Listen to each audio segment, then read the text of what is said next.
Hai semua, kembali lagi di Candi Film. Bagaimana kabar kalian hari ini? Pastinya saya doakan teman-teman semua dalam keadaan sehat. Nah teman-teman, film kali ini bercerita tentang tragedi tenggelamnya kapal milik seorang pelaut, yang mana kapal itu harus mengangkut puluhan imigran gelap dari Cina menuju ke Korea.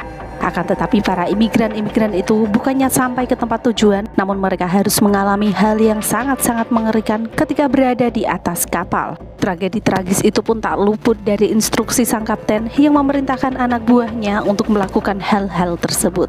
Lalu instruksi seperti apakah yang diberikan sang kapten hingga mereka harus melakukannya? Tidak usah berpanjang lebar di awal, langsung saja kita simak alur ceritanya.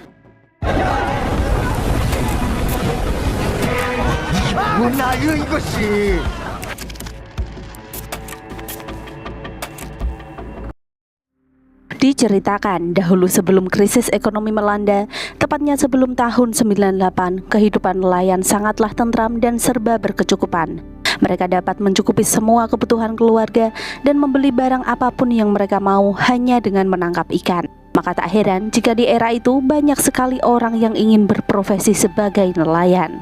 Akan tetapi tepatnya di tahun 98 dunia pun serasa berbalik. Saat krisis ekonomi melanda, secara otomatis berimbas ke semua sektor, termasuk juga para nelayan. Ditambah lagi dengan adanya pencemaran laut yang membuat hasil tangkapan mereka tak seperti biasanya. Bahkan tak jarang setelah pulang melaut pun mereka tak membawa hasil apa-apa. Sehingga itu pun menyebabkan para nelayan tak mempunyai cukup dana untuk membeli spare part mesin, hingga yang terjadi kapal rusak pun tetap dipaksa untuk melaut dan bisa dibilang sudah tak layak beroperasi. Lalu film pun akan menceritakan sekelompok kru kapal yang diketuai oleh seorang kapten bernama Kang. Kapten Kang mempunyai anak buah yang mana asistennya bernama Mandor Ho, teknisi mesin bernama Pak Wan Ho, dan anak buahnya bernama Chan Wook dan Kyung Ko, dan seorang anak baru yang bernama Dong Sik. Hari itu bisa dibilang hari yang apes bagi mereka semua. Karena alih-alih mendapatkan uang, berbulan-bulan mereka berlayar pun mereka pun pulang dengan tangan kosong. Hal itu pun dikarenakan mesin penarik jaring telah rusak dan belum bisa diperbaiki. Karena kantong sudah tekor, Kapten Kang pun nekat ngutang ke seorang pengepul ikan demi menutup mulut sang istri agar tidak ngomel karena pulang tak membawa hasil. Setelah sampai di rumah bukannya disambut dengan ramah, namun Kapten Kang justru memergoki sang istri sedang berhubungan badan dengan laki-laki lain. Sang istri pun tidak merasa bersalah sama sekali. Bahkan ia mengatakan laki-laki itu lebih pintar mencari uang daripada Kapten Kang. Meskipun sangat jengkel, namun Kapten Kang tetap memberikan uang hasil utangnya tadi kepada istrinya. Keesokan harinya, Kapten mencoba mencari pinjaman ke bank untuk perbaikan kapal. Namun sayangnya, permohonannya ditolak karena pihak bank mengetahui jika Kapten memiliki banyak hutang di mana-mana. Selain itu, pendapatannya pun tak menentu, terlebih lagi saat krisis ekonomi seperti sekarang ini. Setelah gagal mencari pinjaman di bank, Kapten pun mendatangi temannya yang seorang pembisnis ikan bernama Yeo. Saat itu Yeo pun menawarkan pekerjaan dengan gaji besar. Akan tetapi kali ini bukan ikan yang diangkutnya, melainkan imigran gelap dari Cina yang akan datang ke Korea dengan menempuh jalur laut. Dengan kata lain, Kapten Kang pun harus melakukan penyelundupan. Karena sudah pusing harus bagaimana, Kapten pun akhirnya setuju. Setelah itu Yeo pun memberitahu sebuah titik di mana orang-orang itu harus dijemput. Lalu kemudian setelah deal, Yeo pun memberikan segepok uang muka sebagai tanda jadi. Kini hari pun berganti, tibalah kapal tua itu berlayar untuk menjemput para imigran gelap. Saat itu Mandor Ho menyuruh kepada semua kru untuk berkumpul di kabin. Dan saat itulah mereka semua diberitahu jika keberangkatan kali ini bukanlah untuk mencari ikan, melainkan menjemput para imigran gelap. Mengetahui kabar itu pun semua kru mendadak was-was karena sangat berbeda dengan menyelundupkan barang. Mereka bisa saja menyembunyikannya dimanapun mereka mau. Namun jika mengangkut manusia, itu bukanlah hal yang mudah. Mereka pun sudah terbayang akan resikonya apabila tertangkap oleh polisi laut. Namun tak lama, sang kapten pun datang dan memberi mereka segepok uang sebagai tanda tutup mulut. Dan mereka pun akan mendapatkan sisanya setelah tugas ini selesai. Mereka pun berlayar hingga hari mulai gelap. Malam itu cuaca benar-benar tidak bersahabat. Hujan badai turun dengan derasnya dan mereka harus melawan ombak setinggi 4 meter. Kapal itu pun lalu berhenti di titik koordinat seperti yang diberikan oleh Yeo. Tak lama, Chan Wook pun melihat kapal penyelundup dari Cina sudah datang. Mereka pun bersiap mendekat ke kapal tersebut. Namun karena hujan yang sangat lebat, membuat proses tersebut menjadi sangat kacau. Para imigran pun melempar barangnya dengan brutal karena ingin cepat-cepat pindah ke kapal kapten.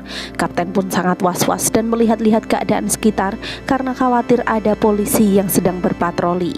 Sementara para kru sedang heboh dan sibuk memindahkan para imigran yang dengan rusuhnya melompat dan melawan ombak setinggi 4 meter. Di antara puluhan laki-laki hanya ada 2 orang imigran wanita, di mana salah satu dari mereka bernama Hong Mai yang tak berani melompat. Don Sik pun mencoba menolong Hong Mai dengan meraih tangannya. Namun Hong Mai justru tergelincir dan tenggelam di laut. Beruntungnya Dong Sik nekat menyelam untuk menyelamatkan Hong Mai hingga selamat dari kematian. Setelah itu para imigran itu pun diberikan mie rebus untuk menghalau rasa lapar. Sementara itu karena basah kuyup, Dong Sik pun mengajak Hong Mai pergi ke ruang mesin agar lebih hangat. Tadinya Hong Mai merasa sangat takut, namun ternyata niat Dong Sik baik agar Hong Mai tidak kedinginan dan masuk angin. Selain itu di ruang mesin itu cukup hangat sehingga baju mereka bisa kering dengan cepat. Saat itu pun mereka mulai berkenalan. Sambil menikmati mie instan, Hong Mai pun bercerita jika niatnya pergi ke Korea hanya untuk mencari kakak kandungnya yang tinggal di Seoul. Setelah mie instannya habis, Hong Mai pun akan segera naik ke atas karena tak enak dengan imigran yang lain. Seorang ibu-ibu pun menyarankan agar setelah sampai di Korea nanti, Hong Mai sebaiknya menikah saja dengan Dong Sik agar bisa menjadi warga negara resmi dan tidak dideportasi. Terlihat saat Hong Mai tidur, Dong Sik pun diam-diam memberikan selimut pribadinya agar Hong Mai tidak merasa kedinginan. Namun di sisi lain, sang kapten pun tiba-tiba menghentikan kapalnya karena sampai detik itu belum ada kabar dari Yeo jika orang-orang itu akan diturunkan di mana. Sementara Pak Wan Ho sempat berbincang-bincang dengan seorang bapak-bapak imigran. Beliau mengatakan jika profesinya adalah seorang guru. Ia nekat menjadi seorang imigran gelap dikarenakan ia harus menghidupi 3 orang anaknya, sementara gajinya yang seorang guru di Cina tidaklah mencukupi. Oleh sebab itu, ia nekat merantau demi untuk mencukupi keluarganya. Saat itu hari pun mulai fajar. Terlihat dari kejauhan ada sebuah kapal yang mendekat. Dan saat itu kapten mulai panik dan menyuruh anak buahnya untuk memasukkan para imigran itu ke dalam tempat penyimpanan ikan.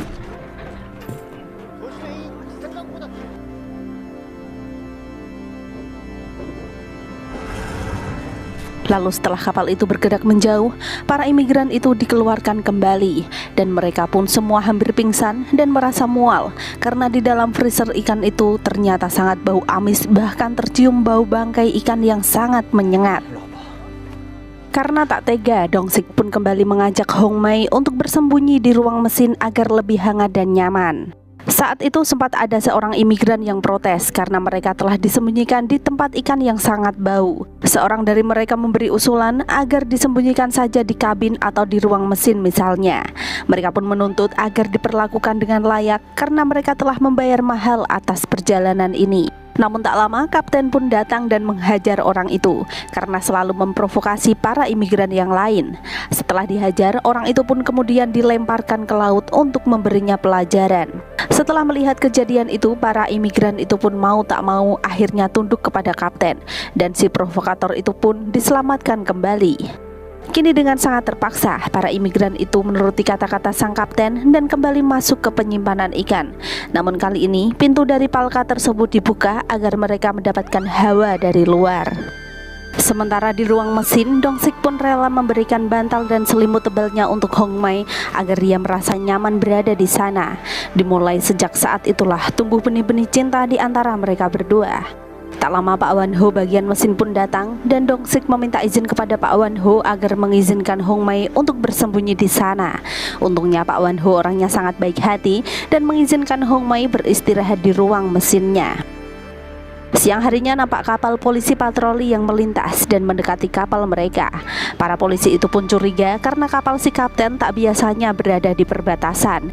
Karena takut ketahuan, dengan sangat terpaksa tempat penyimpanan ikan itu pun akhirnya ditutup dan menyuruh semua orang di dalamnya agar diam dan tidak berisik. Saat polisi patroli itu datang menghampiri, kapten pun telah menyiapkan sejumlah uang sebagai uang tutup mulut. Polisi yang curiga itu pun mulai mengecek keadaan sekitar dan malah duduk di atas tutup penyimpanan ikan. 올라가자고. 병풍처럼 서가지고 뭐냐? 너희들은 뭔 조폭이야? Sang kapten pun beralibi jika hari ini belum juga mendapatkan tangkapan apa-apa. Sang kapten mengajaknya ngopi di ruangannya, namun Pak Polisi itu malah mau di sini saja dan malah minta dibuatkan makanan. Lagi enak-enaknya ngobrol, tiba-tiba Pak Polisi itu mendengar suara berisik seperti besi yang dipukuli dan kapten pun bilang itu adalah suara Pak Wan-ho yang sedang sibuk memperbaiki radiator. Karena sudah sangat curiga, polisi itu pun meminta agar penyimpanan ikan itu dibuka.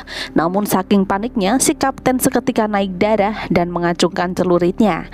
Rupanya Pak Polisi itu ketakutan dan mengatakan dia hanya bercanda, lalu pergi dengan membawa uang sogokan itu. 자이씨, 내가 요것을 또 뒤집어 까야 쓰겠어.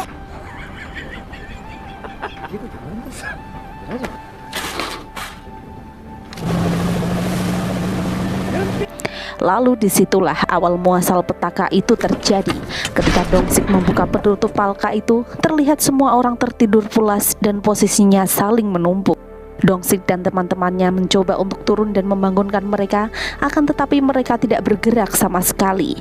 Dan setelah diamati baik-baik, ternyata mereka semua telah mati karena mereka telah menghirup gas freon yang berasal dari serang radiator yang pecah. Melihat kejadian ini secara otomatis mempengaruhi psikis Pak Wan-ho, karena segala kerusakan dalam bentuk apapun merupakan tanggung jawabnya.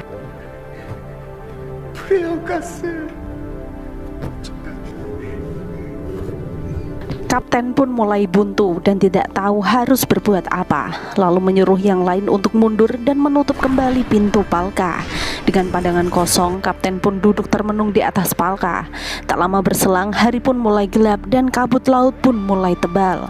Lalu di saat itulah sang kapten menyuruh kepada semua anak buahnya untuk mengeluarkan semua mayat-mayat imigran itu. Kemudian mereka membakar semua identitas para imigran itu dengan tujuan apabila mayat-mayat itu dibuang ke laut, maka identitas mereka tidak akan diketahui oleh orang yang menemukannya. 다 나온 것 같은데, 맞지?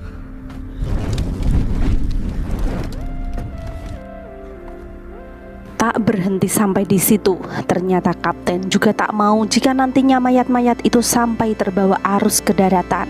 Oleh sebab itu, untuk menghilangkan jejak, si kapten yang hampir kehilangan akal sehatnya pun dengan teganya mencincang tubuh-tubuh itu, lalu kemudian membuangnya ke laut agar dimakan oleh ikan.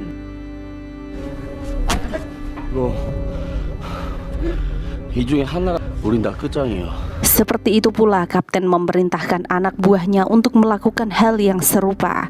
Melihat kengerian itu pun membuat satu persatu psikis dari mereka terguncang. Namun di sisi lain, mereka yang tak mau membuat masalah dengan kapten pun dengan sangat terpaksa mereka akan tetap melakukannya. Seketika malam itu pun menjadi sangat mencekam dan mengerikan. Belum selesai dari rasa bersalahnya, Pak Wan-ho justru menyaksikan kebrutalan sang kapten yang jelas membuat psikisnya makin terganggu. Begitu juga dengan Chang-wook, mereka terlihat seperti orang linglung dan bahkan berbicara sendiri. Sampai suatu ketika, Chang-wook pun menyadari jika ada dua orang wanita saat itu, namun dia hanya menemukan satu mayat wanita saja. Hong-mai yang menyaksikan dari balik pintu pun hanya bisa menangis melihat teman-temannya dijadikan makanan ikan.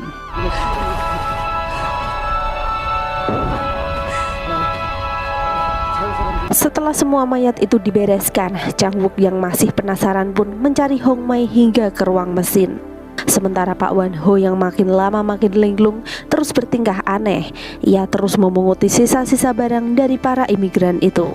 Di saat itu Dong-sik dan Hong-mai pun diam-diam bersembunyi di sela-sela mesin. Tak lama setelah itu, tiba-tiba kapten dan Pak Wan-ho datang. Saat itu nampak kapten yang sudah gregetan kepada Wan-ho karena dari tadi ia berbicara ngelantur dan terus memunguti sisa-sisa barang milik para imigran yang rencananya akan ia bawa ke kantor polisi. Kapten mengatakan jika kapal itu memang sudah rusak dan kejadian ini adalah kecelakaan.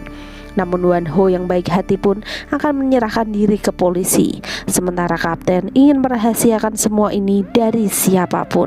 Kapten yang merasa Wan Ho sudah tidak bisa diajak kerjasama pun akhirnya tega menghabisinya.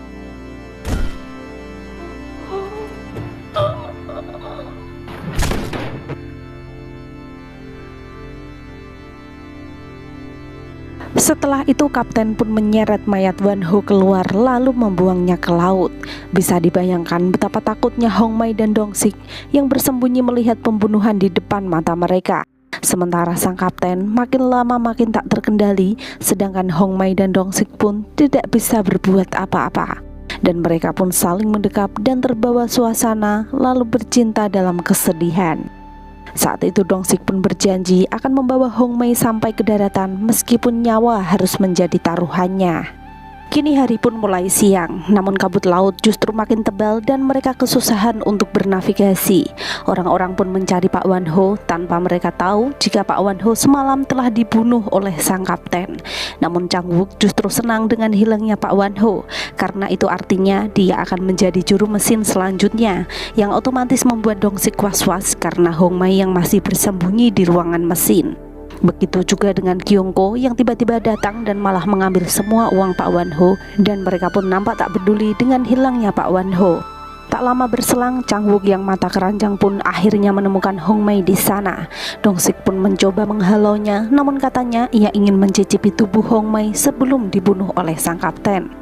Tak lama alarm pun berbunyi dan Mandor Ho menyuruh mereka semua untuk menangkap ikan agar mereka tak dicurigai orang-orang saat sampai di daratan nanti. Chang Wook yang disuruh menyalakan mesin pun malah berpikiran kotor dan ingin mencicipi tubuh Hong Mai. Untungnya aksinya segera diketahui oleh Dong Sik dan Dong Sik pun segera menghajarnya. Namun sialnya keributan itu didengar oleh sang kapten dan mereka semua pun akhirnya ketahuan kalau Hong Mai bersembunyi di sana. 선장님, Saat itu Dong Sik mengatakan kepada kapten jika Hong Mai tidak tahu apa-apa tentang kejadian semalam, dan Dong Sik pun akan menikahinya setelah sampai ke daratan. Namun kapten tak percaya begitu saja dan menyuruh mereka untuk mengeksekusinya. Dong Sik yang berontak pun berhasil melarikan diri, namun ia hanya melihat Mandor Ho dan Chang Wook saja. Dong Sik pun menghajar mereka berdua dan tak sengaja Mandor Ho justru tertancap besi di kepalanya bagian belakang karena didorong oleh Dong Sik dan membuat Mandor Ho tewas seketika. Saat itu Chang Wook kembali mencari Hong Mai yang bersembunyi di balik kabut, sedangkan Dong Sik memasuki ruangan kapten dan melaporkan koordinatnya saat itu agar dihampiri oleh polisi laut. Kapten yang mengetahui itu pun langsung menghajarnya dan buru-buru memindahkan posisi kapal agar tidak diketahui oleh polisi. Lalu Dong Sik pun disekap di tempat penyimpanan ikan. Namun tak disangka ternyata Hong Mai juga bersembunyi di sana, dan untungnya gas freon sudah habis sehingga mereka tidak mati keracunan. Namun sialnya, Chang Wook dan Kyung Ko datang dan saling berebut untuk mencicipi Hong Mai sebelum dihabisi oleh kapten. Saat Chang Wook dan Dong Sik bertikai, Kyung Ko pun mengambil kesempatan untuk menikmati Hong Mai duluan. Namun langsung dihabisi oleh Chang Wook dari belakang, dan setelah itu Kyung Ko pun tumbang. Kini giliran Chang Wook yang akan menikmati Hong Mai. Namun saat itu Chang Wook mencoba menggagahinya, tiba-tiba Dong Sik memukulnya dari belakang dan mereka pun berhasil kabur dari sana. Dirasa situasi makin genting, Dong Sik pun memutuskan memotong fan bel penggerak agar kapal tidak bisa melaju. Dengan begitu, polisi akan mudah menemukan mereka. Hal itu pun otomatis membuat kapten turun ke ruangan mesin dan mengatakan pada Dong Sik, jika polisi menemukan kapal itu, mereka semua pasti akan dipenjarakan. Namun Dong Sik sudah tak peduli karena sumber petaka ini adalah kapten, dan ia juga tidak terima jika Hong Mai harus dibunuh. Tak lama berselang, kapal mereka pun tiba-tiba tergoncang hebat karena rupanya kapal tua rongsok itu telah tertabrak oleh kapal kargo besar. Hal itu dikarenakan pandangan terhalang oleh kabut yang membuat kapal mereka pun tidak terlihat. Kapal tua itu pun semakin rusak dan mengakibatkan bocor di mana-mana. Melihat kapal kesayangannya mulai tenggelam, kapten pun mulai panik dan memanggil semua anak buahnya untuk memperbaiki. Saat itu sebenarnya kapten sadar jika anak buahnya banyak yang telah mati. Namun kapten terus saja memanggil-manggil mereka. Di sini pun mulai terlihat jika psikis sang kapten mulai rusak dan mentalnya pun mulai terganggu. Sementara kapten masih saja berusaha bersusah payah membuang jangkar ke laut, berharap agar kapalnya tak tenggelam.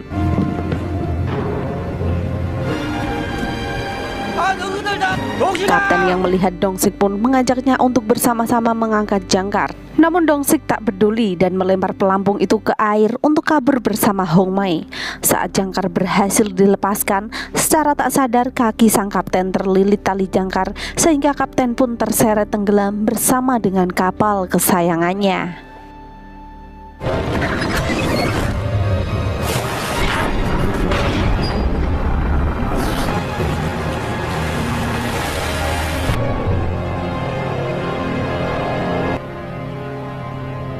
Dong-sik dan Hong Mei pun berhasil terseret ombak hingga ke daratan, dan hanya mereka berdua yang selamat dari tragedi tenggelamnya kapal itu. Saat itu Hong Mei lebih dulu tersadar, dan ketika Dong-sik tersadar, Hong Mei pun sudah pergi meninggalkannya.